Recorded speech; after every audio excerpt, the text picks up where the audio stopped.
प्यारे बच्चों, JEE mains 2024 के क्वाड्रेटिक के क्वेश्चंस के लिए आज हम लोग जेई मेंस 2023 अप्रैल अटेम्प्ट का एक सवाल है, इसको यहाँ पर मैं डिस्कस करेंगे। सवाल बहुत ही अच्छा सवाल है। Let A and B are roots of this equation x square minus root two x plus two equal to zero. तो ए पावर 14 प्लस बी पावर 14 का वैल्यू बताना है। तो सवाल को जो है हम लोग बहुत ही इजी तरीके से सॉल्व करेंगे। सवाल क्या है आपके पास में, तो अगर हम लोग ए और बी को इस इक्वेशन को सेटिस्फाई कर दे तो आपको मिल जाएगा a square minus root two a plus two equal to zero. और सिमिलरली बी के लिए भी लिख सकते हैं, ठीक है ना। तो इसी तरह से अगर हम लोग इस इक्वेशन को ऐसा लिख दें, a square plus two equal to root two a, इसको स्क्वायरिंग कर दोगे तो स्क्वायरिंग कर देंगे तो ए power plus plus four a square equal to two a square. जब इसको इधर लेके चलेंगे, इसको और इसको राइट हैंड साइड में लेके चलो, तो आपको बन जाएगा a power four equal to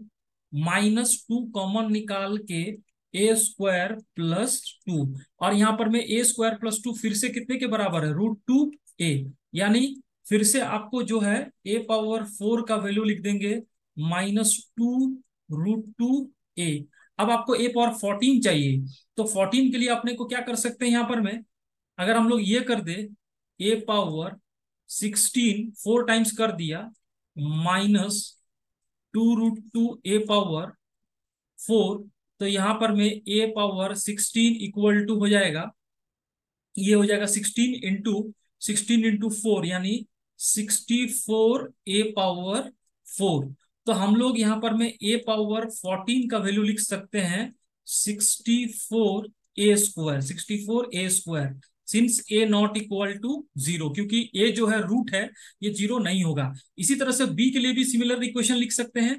be के लिए कितना लिख देंगे, B power 14 equal to 64 B square. अब आपको A power 14 plus B power 14 को लिख सकते हैं 64 ए स्क्वायर प्लस बी स्क्वायर को लिख सकते हैं ए प्लस बी का whole square minus two A B. और जब इसको लिखेंगे 64, सम ऑफ रूट कितने के बराबर होगा, यहाँ sum of root root two, sum of root two का होल स्क्वायर यानी two minus product of root कितना है टू, तो टू इंटू टू फोर यानी -128। तो ये जो क्वेश्चन है बच्चों, इसका आंसर हो जाएगा -128। और इस तरह से हम लोग इस सवाल को बहुत ही कम समय में सॉल्व कर सकते हैं। तो चलिए